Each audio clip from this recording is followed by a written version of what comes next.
Hello and welcome to another episode of Pakistanomy. My name is Uzair and we are recording this on Wednesday, April 30th, 8:30 a.m. Eastern. And the reason why I'm giving you the time because the situation is quite dynamic in terms of what's going on between India and Pakistan. And so by the time this goes live, it'll be obviously a few hours after we record this conversation. And so things are still fluid. There are senior meetings going on. There are press conferences about to happen. There are sorties being flown around Kashmir, ceasefire violations being reported actively. So I just wanted to give that timestamp upfront to people so that they know in what context we are about to have this conversation. Joining me today is a mentor and a dear friend, Dr. Hassan Abbas, whose work I started reading and following and learning from years ago when I was a pretty young graduate student, and Dr. Abbas was still a renowned scholar and is still a renowned scholar on the region. He is Distinguished Professor of International Relations at the Near East South Asia Strategic Studies Center, NESA, at the National Defense University here in the United States in Washington, D.C. And he is somebody who I frequently talk to and reach out to when there are strategic issues playing out within the broader subcontinent. He's been on the podcast before as well. We talked about at that point in time his book on the return of the Taliban and what happened and how he saw the American involvement in Afghanistan towards the end. And today we're going to be talking about what is essentially at this point in time a pretty scary, from my perspective, standoff between India and Pakistan. So, Dr. Abbas, welcome again to Pakistanomy and hope you're doing well. Thank you so much, Uzair. I'm very grateful to you. I'm a big fan of your podcast, and honestly, the way you structure and organize your podcasts on so many a wide variety of issues, especially on economy, I learn a great deal always from you. Thank you so much. Very kind of you. Thanks for the kind words. And I want to jump right in terms of what happened in Indian Kashmir at Pahalgam, a terror attack that killed over 2 dozen innocent civilians by terrorists who initially, it was said, claimed by their group, which then was backtracked by that same group, the Resistance Front. And since then, India has vowed retaliation. Pakistan has held pressure saying that India actually is fomenting terrorism on Pakistani soil. How do you see both the run-up to this attack in terms of the escalating tensions prior to that and what has come since the terror attack? Thank you so much, Uzair. I think there are two aspects to it which deserve some thinking and understanding. One is, as you rightly mentioned, the run up to it, because that's extremely important. What happened in the last 2 years between India and Pakistan? And secondly, the status of the religious extremist and militant groups from Pakistan and Afghanistan, which are focused on Kashmir. What has been developments in that regard and their internal dynamics? So, in case of run up, and these are both intrinsically linked, if I may say. In terms of the run-up, we know for sure that the relationship between Pakistan and India have been deteriorating for the last 2 to 3 years. However, the LOC kind of status in terms of no movement, no militancy, no firing, so to say, also was there. This was a tentative peace on the line of control between India and Pakistan, which was kept since 2021. And an important development in that regard was a so inverted commas peace initiative by a former army chief of Pakistan, General Bajwa, who apparently reached out to not only India but through United States, also making a case that things will be okay. We are ready to even what he used the word apparently compromise on Kashmir. He came to US, made that case. Of course, that was timed in a way that he was in a difficult situation. He wanted extension of his military tenure, also apparently, without saying so. And that is what was then mentioned in a major news story in Pakistan by two renowned journalists, Hamid Mir and Naseem Zahra, saying that there was almost a chance that Prime Minister Modi from India will visit Pakistan and he will visit Balochistan, some major Hindu shrine, and there'll be a peace process. and the fact, I'm just summarizing it, that it was Imran Khan, the former Prime Minister of Pakistan, and Shah Mahmood Qureshi, the former Foreign Minister, who kind of shot it down and saying, how can you go for this without taking into confidence the political leadership and Foreign Office? And it fizzled out. All I can say this is, I even asked a senior Indian diplomat about it. And I said, please tell me, there are many track 2s, track 1.5 that take place in the Chatham House rules, so I have to be a little careful. But I asked and reached out to actually more than one senior Indian officials. One, let me don't let me avoid which organization they supported, but they said yes, there was something. Because I was asking them, is it totally fake? Is it there's some reality? Because that is very important in this context. And they said, no, something was happening. It was not very mature, but conversations were on.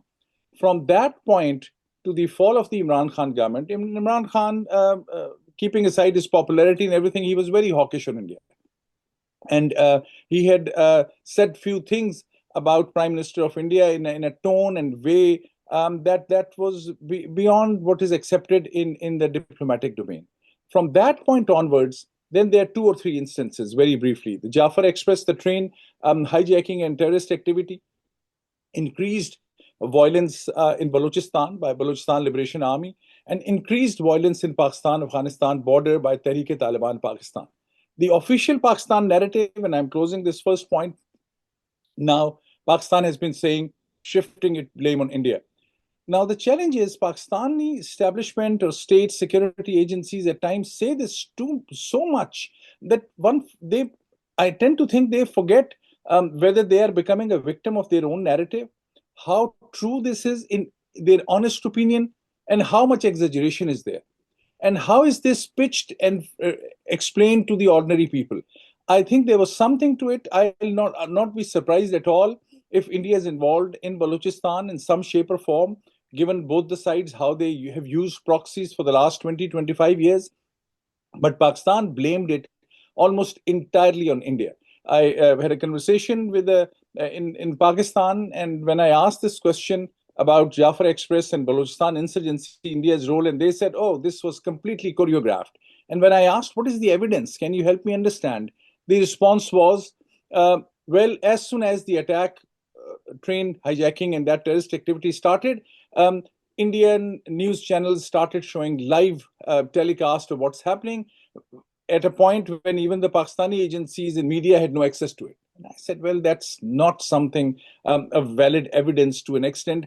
Yes, it means somebody in the BLA may have had contacts with India, but to shift the blame totally on Indian interference in Balochistan is a big question.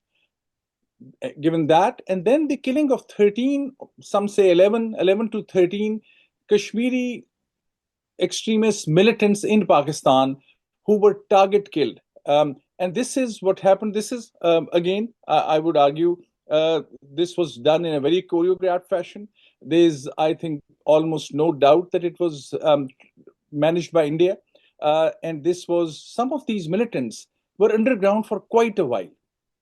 And one of them was involved in killing of Indian not prisoner of war, an Indian spy in Pakistani jail, and he had killed that spy and then vanished from the scene. And he was living somewhere, let's say in Gujranwala, and he was specifically targeted and killed. So Indians had penetrated deep into these networks of Pakistani militants who had operated in Kashmir. And Pakistan was a bit surprised, a bit ashamed, I think, but they were quiet. These are the 2 backgrounds after which Pakistan was increasingly saying, we are going to respond to India in the same manner. So this was these 2 things, Balochistan attack and the targeting of these Kashmir militants across Pakistan, which took Pakistan by surprise, the Pakistani intelligence and security agencies. So we were hearing that in response to these kind of things, for the last 1 year, there was this return of Pakistani-based militant groups in Kashmir. And there were some attacks clearly linked to an old group, a defunct group, Hizbul Mujahideen, whose people were coming back into action. So this is the background. So now so that's why the reason I've given this background is, which tells us Indians might be genuinely thinking that we know of this background. Pakistan had been warning us. They know what they have been up to in Pakistan. So they realize that, okay, Pakistan has responded to that officially, without, of course, claiming, without saying, leaving any footprint. So that is one scenario. Second scenario is linked to the status of militant groups in Pakistan.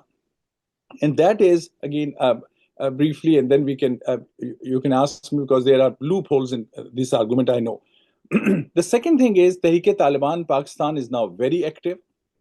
They are attacking Pakistani security forces, military, police on daily basis. Khyber Pakhtunkhwa's many districts are in a very difficult position. And this is not those old FATA, federally administered tribal areas districts. These have come into areas such as Kohat, such as some of the other Karak districts, other districts which were mainstream part of the Khyber Pakhtunkhwa province. And you cannot go out in these areas at times after sunset these days, because TTP, Tehreek-e-Taliban Pakistan, is so active. That's Afghanistan relationship has gone bad, because Pakistan believes Afghanistan is not helping. Now, who's TTP? All I would mention is that many of those militant and terrorists, the Punjabi Taliban, linked with Lashkar-e-Taiba, Jaish Muhammad, who were quiet for quite a while because Pakistan had gone after them, to be fair. Many of them are so addicted to violence, and that's their bread and butter, they had started moving back towards TTP. And in comparison, in parallel, Daesh, Islamic State of Khorasan, is very active. Some of those groups are very well trained. It might be one of those groups, because they are very, very anti-Pakistan. They would like to see Pakistan in deep trouble. If you're one of their members, what would you do? You would try to create a more challenging situation for Pakistan by conducting a terrorist attack in India, because so that Pakistan and India go to war, and their space is expanded. I'm not saying this is exactly the way it might have happened. I'm saying that is a real possibility also. So one argument, the first aspect I explained, shows Pakistani state agencies might have been involved, because this is their tit for tat reaction to what they think was happening in last 2 years. And the other is totally independent of the first one, which is the militant groups doing it on their own. So this is the scene in which, and the scenario in which I'm trying to understand what's happening now. That's fascinating, and two quick follow-ups related to that, right? Because as you said, on Balochistan, the view, from the Pakistanis is, you've talked to them. I've had the same conversation as well. What's the evidence? The evidence is Indian media celebrates when these attacks happen in Balochistan. Similarly, from the post-Kashmir attack conversation, within minutes, the fingers were pointed at Pakistan, and FIR was registered, blaming Pakistan. We had reports from outlets like The Print saying that the militants were in conversations with their handlers in Karachi and Muzaffarabad. The next day, the briefing is given by the Home Ministry in Delhi to all-party conference, which says that there were no comms footprints. Pakistan is asking for an independent investigation and saying that it has nothing to do with this attack, etc. And the Indians then say, well, the evidence is General Munir and the ISPR, after Jafar expressed that the rules of engagement had changed, and days before the attack, General Munir gave his speech to an overseas Pakistani symposium where he talked about the two-nation theory, Balochistan, Kashmir, all of that stuff. So my question to you is, does that seem to be the case on both sides right now in terms of the level of allegations that are being pushed out through their media ecosystems are kind of thin on evidence? Is that your assessment as well?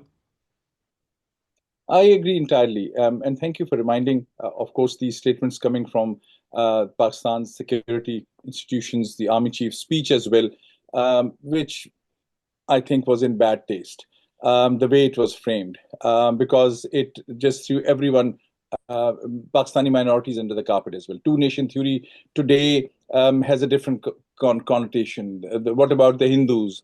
So many other Christians, minorities in Pakistan, and just Many of whom actually, if I emphasizing. may interrupt you, serve in the Pakistani military. So the question is, are they different than Muslim officers serving for Pakistan's army? Yeah, that you're absolutely right. That's why it was, I think, very, very awkward. Even more than that, I think unfair to them. And on the Indian side, situation is almost similar.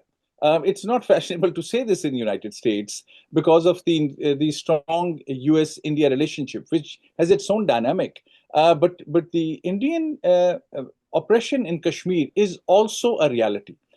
Since 370 and the change of status, which India opted for its own reasons and within their constitutional domain, and one understands that because one can argue the UN resolutions and other international law references when it comes to Kashmir are not as powerful and strong and relevant as these were before the 1965 war, before the Shimla Agreement in 1971, and also before Pakistan started using some of these militant groups to operate on its behalf, which is a fact which is established in late 80s and early 1990s.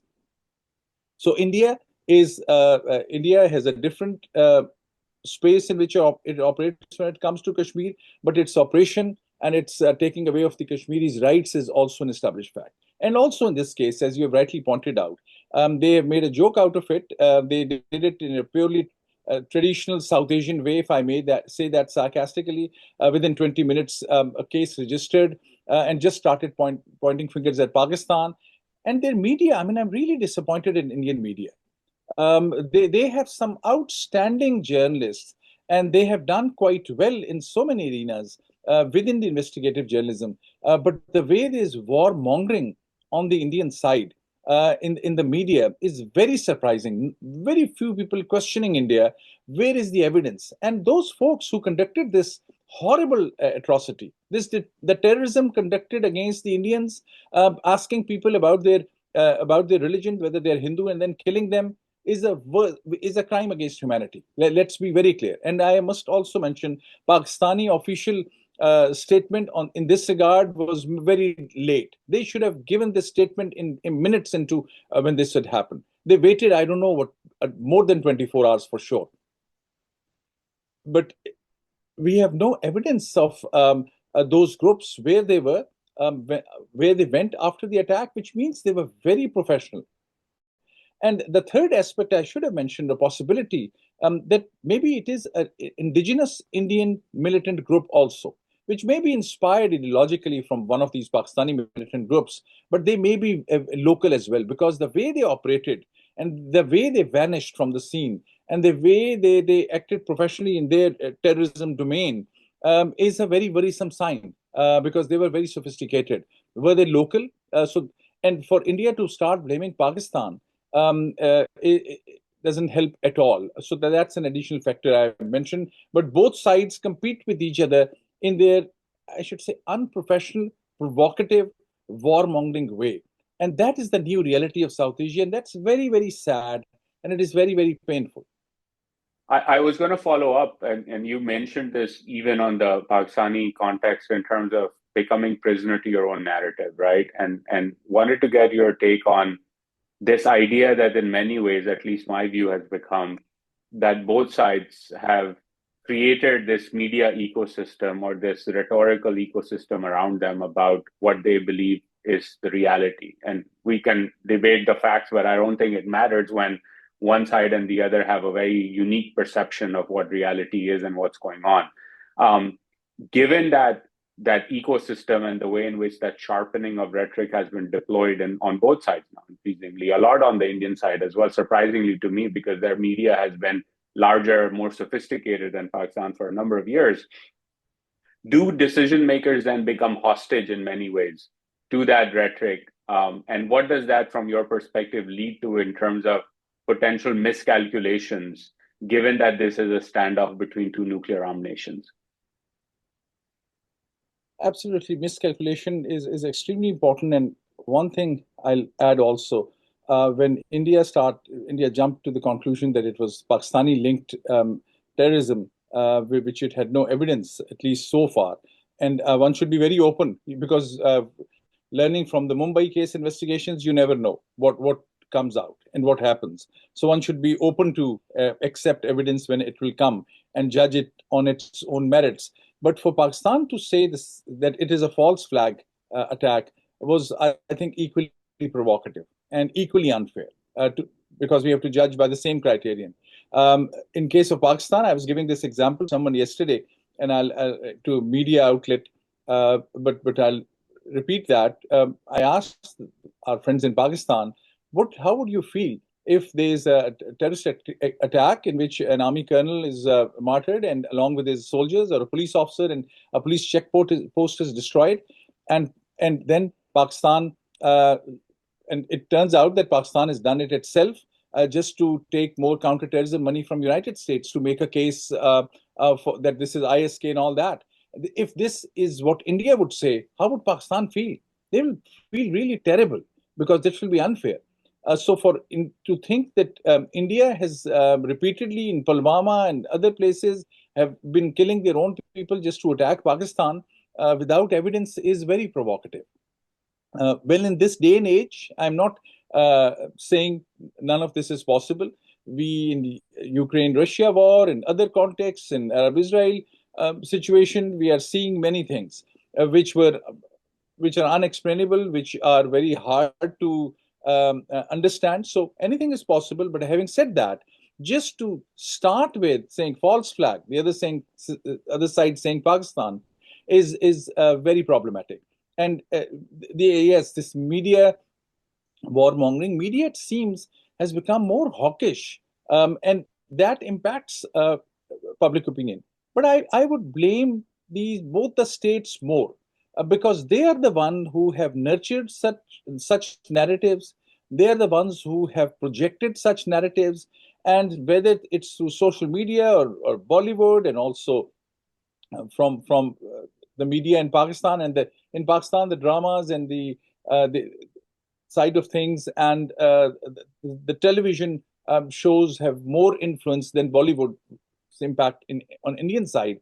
On both sides, it is the hatred of the other is projected and used. There's a political economy of hatred in both these countries, unfortunately, and that indeed restricts the space for politicians. That's why when Pakistan had started this initiative of talking to India without any groundwork, and the groundwork, there was a lot of groundwork by peace activists on both sides.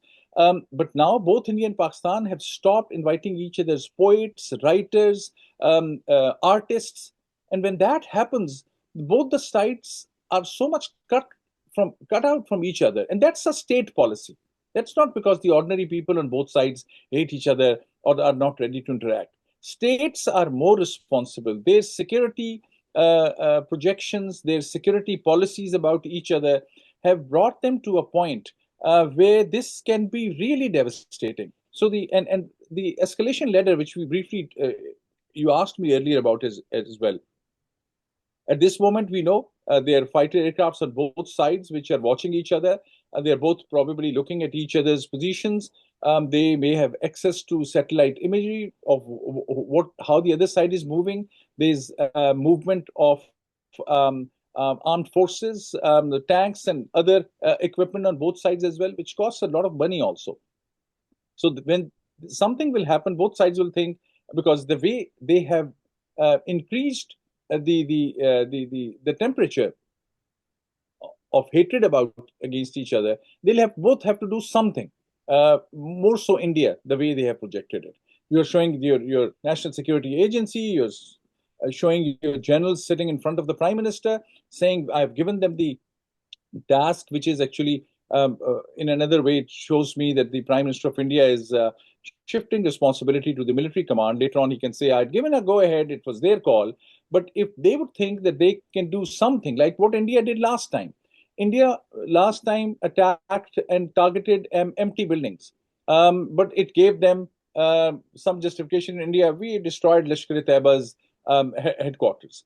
And Well, if then I may interrupt, they what's been interesting to me this time around is that a lot of the commentators at that time on the Indian side who were saying 200 people killed and this and that happened, this time around they're like, we need to do better because last time we did not achieve or properly were able to hit the targets. And I'm laughing because I'm like, weren't you the same people last time who were saying that major success, hundreds of terrorists killed in an Indian airstrike, but somehow now they're saying that that was not true, and India did not do what it set out to do in that mission in the first place. Oh, thank you so much. I missed those. I was following Indian media, but I missed that. Thank you for raising that. Exactly. So this time around, but last time also, Indian plane was shot down in Pakistan. A pilot was arrested, but India kept on saying we had shot down an F-16. And U.S. government officially mentioned because they monitor it. We recently saw U.S. had located $44 million, if I'm correct, on a project which monitors the movement of Pakistani F-16s because there are some arrangements and understandings that Pakistan will not use those F-16s, which Pakistan received in the second installment, I think, or maybe third, against India. The understanding was that were meant for counterterrorism purposes. So US was really keen to know if a F-16 was used and shot down, which was not the case. But Indians not only kept on saying it, they gave a highest national award to an Air Force pilot for apparently targeting that Pakistani F-16. I mean, this is self-imposed blindness. This is fooling yourself, which tells me, I mean, India, more so India, and I say it, yes, I'm an American of Pakistani descent, but I'm now talking purely as a South Asian, if I may. And I think I was expecting better from India. It's a democracy. Pakistan is a Pakistan is not a democracy. Pakistan is seeing a national security state taking control of its narratives. India is claiming to be a democracy, which it is by all definitions. There are no other third institutions which are influencing or taking away power or authority from democratically elected people. But and despite India is a vibrant economy, it's a very important nation. It's a very important partner of United States as well, with China as well for all those factors, which is a separate topic. The point I'm making, for India to opt for such a path, uh, as I said, self-imposed blindness, and concocting these narratives. I'm not saying there was no background to it. I understand their perspective that they know for a fact that Pakistan has been involved in supporting Lashkar-e-Taiba, Jaish Muhammad, the terrorist group which had hijacked an Indian plane. Pakistan has a terrible track record, to be fair. So I understand the Indian perspective and India jumping to conclusion. But in this case, creating this national narrative which is built on provocations and falsehood um, doesn't tell us much about the state of Indian public opinion. The people on the Indian side are fed this narrative, which ultimately, at the end of the day, is quite corrosive and unbecoming of a state which wants to play an important role at a global stage. I want to switch gears a bit and talk to you about the response from the United States, given that we're both sitting in here in Washington, D.C. And as of this morning, I woke up and read that Secretary Rubio will be making calls to both Delhi and Islamabad to try and de-escalate the situation. In the recent past, we've seen this question emerge about the United States' role as a trusted mediator during these moments of crises. There is a history that the United States here has in terms of trying to de-escalate, but there were questions being raised given the evolving dynamic between Pakistan and China on the one hand and India and the United States on the other, that role was going to erode, particularly as it relates to the United States being a bit more willing to give leeway to India to carry out retaliatory strikes in Pakistan following terror attacks like the one we saw in Pahalgam a few days ago. What do you make so far of the Trump administration's position, engagement, perspectives on this crisis, given that it has multiple other crises to deal with both at home and abroad? Thank you. That's a very important point. And I must add, being part of the National Defense University, what I'm saying is these are my personal opinions. I'm required to say that. I think the US-Pakistan relationship is developing under Trump too in a very interesting fashion. The statement that came from President Trump when he was addressing the Congress, thanking Pakistan and mentioning Pakistan is the only country in his speech was very interesting. Then the CIA chief thanking Pakistan, and then Mr. Seb Goka, who's the director of counterterrorism, thanking Pakistan profusely in one of his media interactions. For Pakistan to have played a role in arresting the mastermind of the attack in August 2021 in Kabul, which led to the killing of many American soldiers and Afghan citizens also.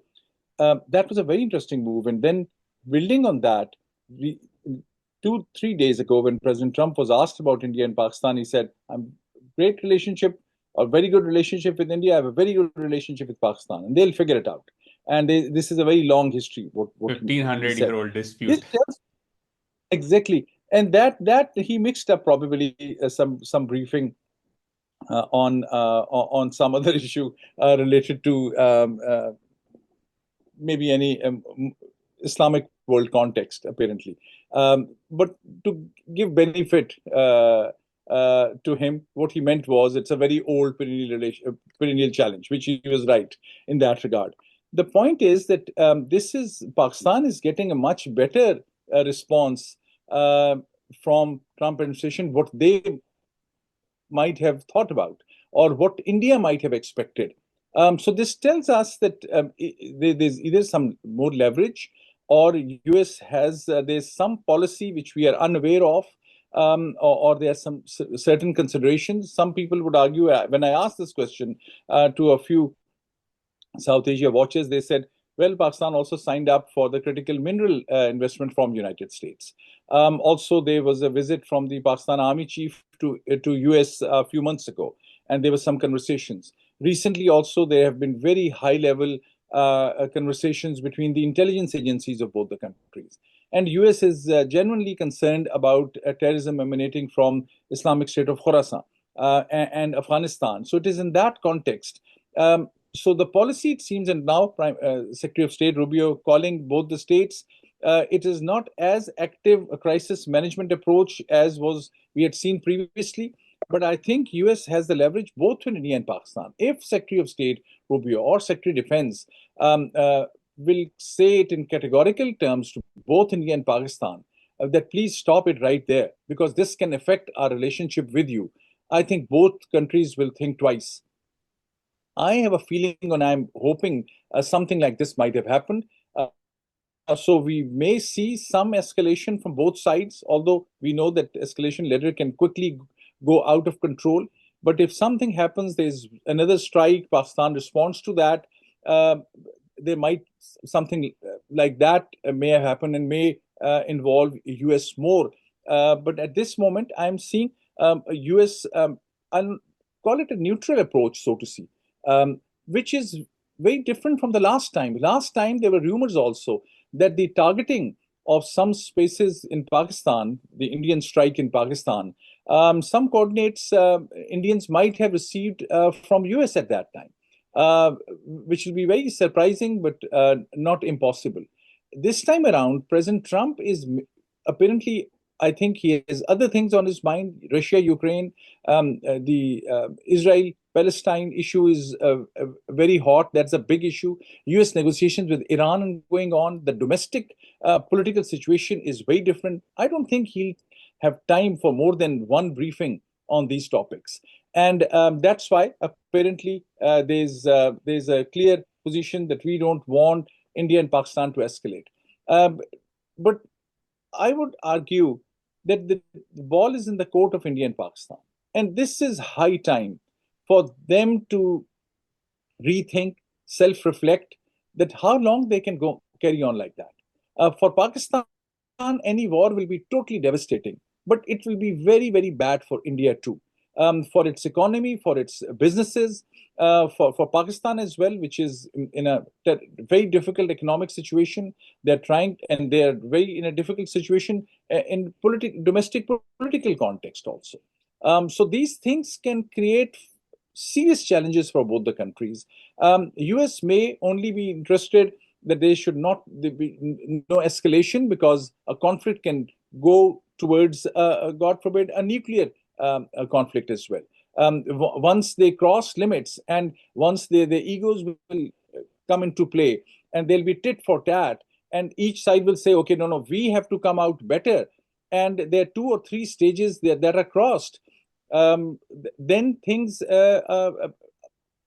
can go very, very bad in a very short time. And I think that's what will concern United States in a significant fashion. So that's how I would frame it. Last question, because you started, giving us an overview of the sort of overture General Bajwa had made when he was army chief and how things have changed since then. One thing I've heard in my conversations, both with Indian analysts, but also analysts in Pakistan, or two things. The Indian analytical view has been that Pakistan is very weak. It's economically bankrupt, and it doesn't have the capacity or the wherewithal to sustain a tit for tat escalation, even a limited escalation with India, or a change of status quo at the LOC post ceasefire. In Pakistan, the view I get from some folks that I talk to is that the Indians are misreading this, number one, and they're misreading. And when I ask how so, they say, well, General Bajwa was much more restrained and looking for a deal. And that period of restraint from Pakistan, where Pakistan agreed to a ceasefire at a time, by the way, when India was under pressure at the line of actual control with China. And since then, the sustainment of that ceasefire and Pakistani good behavior, quote unquote, as they describe it, has been viewed as weakness, but it is restraint that was there, not weakness. And that General Munir is cut from a different cloth than General Bajwa, and he has a very different approach to solving these things, both at home but also in foreign policy. How do you see the change of personnel, so to speak, running Pakistan? Because your army chief is the most serious, senior, important position in Pakistan, especially on national security, but increasingly so on all issues related to Pakistani policy. How do you see that shift between General Bajwa, a more restrained character looking for a deal, versus General Munir, who seems to be cut from a different cloth, even at least in my humble opinion, compared to previous army chiefs that have become army chiefs in Pakistan, and their approach to both national security and politics at home? Thank you for that very thoughtful question. I think individuals make a difference, but by and large, it's the institutional interest. Just recently, I heard from one of the interviews for a research project that in the previous case, it was the Pakistan Air Force chief. I think Mr. Air Marshal Mujahid, if I remember his name correctly, were far more hawkish. And he was told at that time, when the previous crisis happened, that army chief had mentioned to him that we don't want to go for escalation, so please be careful. But the Air Force strike, which led to that shot down of Indian Air Force plane as well, was not supported by Pakistan Army at that time, and it was the Air Force chief who had given a go ahead to that. So that was very surprising to me, but it came from a very interesting and credible source. So the point is, in that case, the institutional interest of Air Force, or by and large the Pakistani military establishment, was more powerful than an individual. In this case, it can't be the other way around. My argument is Pakistan's core commanders, Pakistani intelligence outfits, I think they know very well that Pakistan is in an advantageous position if India attacks them, and these skirmishes or tit for tat attacks go on for maybe a week. After 1 week, things will start changing very rapidly in India's favor because of India's superiority and dominance in the conventional warfare, equipment, stuff, capability, finances. And then Pakistan always hopes that if there's this escalation is contained within 1 week, then international pressure will come in and they will say, okay, stop from both the sides. I think that's Pakistan's calculation. But India must realize if it goes on for 2 weeks and India starts really becoming dominant, then I mean it's hard to say, but then Pakistan's nuclear options start and tactical weapons and others start becoming more relevant. I'm afraid I have to use these words and mention this, but that seems to be the case because the you'll help me translate that the mindset in Pakistan and in such cases for all those who are in a disadvantaged position or in a weak situation, what they say, हम तो डूबेंगे सनम, हम तो डूबे हैं सनम, तुमको भी ले डूबेंगे. We are going down, my dear, but we will take you down as well. Pakistan is capable of that. Pakistan is a more vulnerable position. Pakistan is a weak situation. But Pakistan's military, when it comes to kind of more of a ego or pride or identity, all those factors start becoming very, very important. If it is become do or die situation, then India has much more to lose than Pakistan. And that calculation is a very important one. I think India also risked too much when they started targeting those 13 militants across Pakistan. It was a masterful intelligence operation, I think, because they took out those people who had targeted who were involved in terrorism in India, and Pakistan had not done much about it. It's high time, I must repeat myself, for Pakistan and India to really rethink and come to the negotiation table. And what I said recently in a media interview as well, it's time to give this negotiation space to those on both sides who believe in peace. In many cases, in most cases, I see both the countries send their hawks. Those who believe in war, those who use very strong words, they come tell their stories, and they go back thinking they made their countries proud, while in reality they make both the countries drift away from peace. There are enough peaceniks, there are enough advocates, powerful, influential, respected people on both sides in India and Pakistan, former diplomats, former generals, also former law enforcement officials, who can create space by saying, let's have a joint investigation team to look into it. To give credit where due, Prime Minister Shehbaz Sharif offered a neutral third party intervention for investigation. I think India should accept that, because this will give India a chance to say, okay, this is what is there, this is the pattern. We see a clear pattern. You tell us why in this case we should not believe in that. A third party initiative, it can be Qatar, it can be Oman, it can be Saudi Arabia if they are willing to sponsor this something, but I go more with Oman and Qatar because they have very good experience in this, supported by United States. Once this initiative happens, then you leave it to India and Pakistan. I'm very confident. Both countries, because of their cultural context, history, politics, religion, it will, once the initial barriers are taken care of, you'll see strong friendship and issues such as this bonding that may take place because of literature, because of language, culture, shared history, shared memory. Those things will overcome, and Pakistan and India are very capable of coming with a peace proposal. Both these countries which claim they are from the Indus Valley civilization, from the Gandhara civilization, India mentions of these very rich traditions. Both sides are absolutely wrong. And they show themselves that they are so childish and so immature that they cannot come and sit and decide something which is beneficial for their for the prosperity and peace of their people. If they'll show themselves to be incapable of that, then they have to themselves to blame only. But I'm very confident they have the potential, based on the cultural historical context, that they can resolve the issues. If there's any moment, this is the moment, because this tells us that again and again they go back into this cycle. Even if this time it is resolved, 2 years later again there will be an issue. 3 years later again there is an issue. So this is the time to face it up front and be ready to compromise and change this direction in which both countries are destined to move.